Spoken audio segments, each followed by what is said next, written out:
Bonjour à tous, bienvenue pour ce nouveau journal de la semaine. Au programme de ce numéro, un dialogue de poissons qui en dit long, un séisme chilien analysé grâce à des GPS, l'observation de berceaux d'étoiles et une danse nuptiale de petits oiseaux très séduisants. Ils vivent dans des eaux troubles et communiquent grâce à des signaux électriques émis à la base de leur queue. Qui sont-ils? Ce sont les mormyridés, célèbres grâce à la star de la famille, le poisson-éléphant.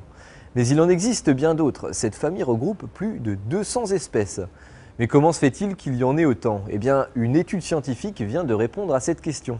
En plaçant des électrorécepteurs dans l'eau, les chercheurs ont pu enregistrer les signaux électriques émis par 26 espèces de mormyridés. Tout ça pour s'apercevoir que chaque espèce de poisson possédait son propre dialecte.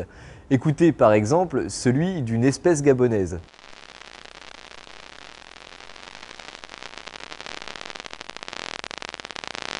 Comme ces poissons vivent dans des eaux sales et brouillées, ils ne peuvent faire confiance qu'aux signaux électriques pour reconnaître les individus de leur propre espèce.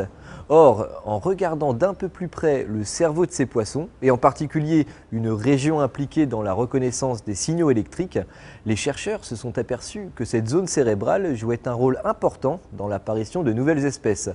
Plus elle est développée, plus les poissons deviennent capables de reconnaître leurs semblables et plus les espèces se diversifient.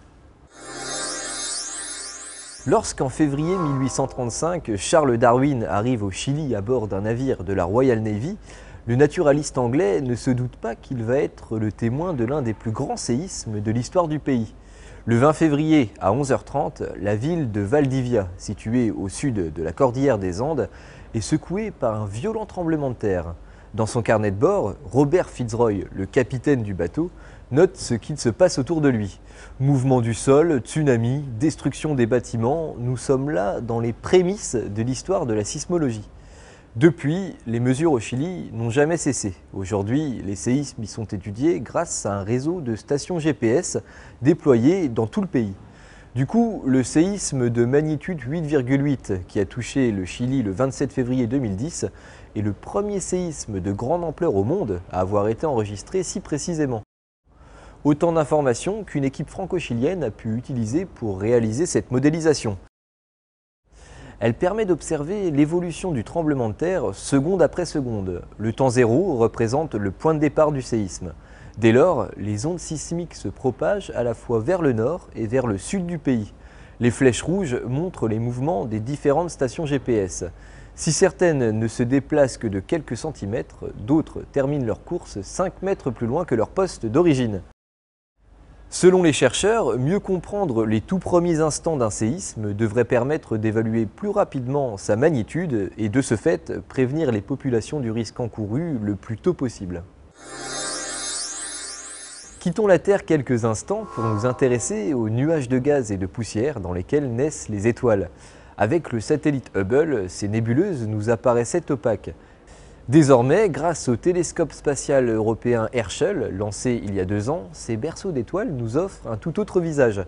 Avec sa vision infrarouge, Herschel est en effet capable de voir à travers les masses sombres.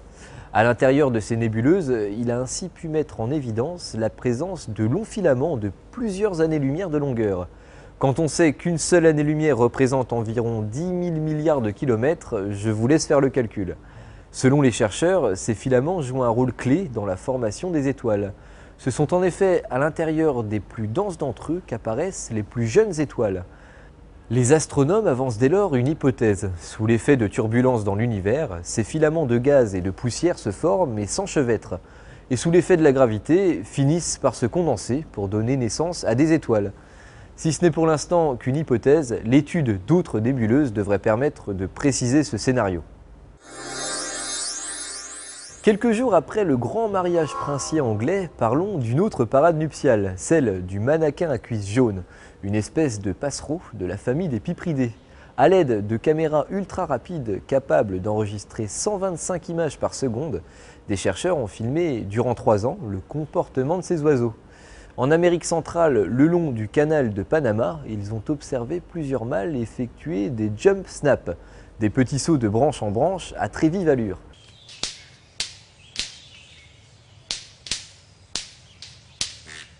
Si les chercheurs savaient déjà que cette danse permettait aux oiseaux de séduire les femelles alentours, ils viennent en revanche de découvrir que les plus vifs d'entre eux avaient plus de chances de parvenir à leur fin.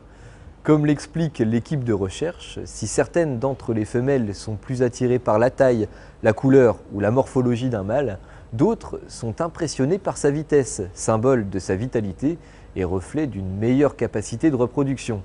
Et cela s'est vérifié ici. L'équipe de scientifiques a calculé les distances parcourues par les oiseaux entre deux sauts, ainsi que leur vitesse d'exécution. Résultat, les mâles les plus rapides parviennent à copuler plus régulièrement que les autres. C'est donc une technique de drague qui marche et se joue parfois à quelques dizaines de millisecondes près. C'est la fin de ce numéro, merci de l'avoir suivi, rendez-vous vendredi prochain. D'ici là, vous pouvez suivre l'actualité scientifique sur le site de la rédaction, scienceactualité.fr. À la semaine prochaine.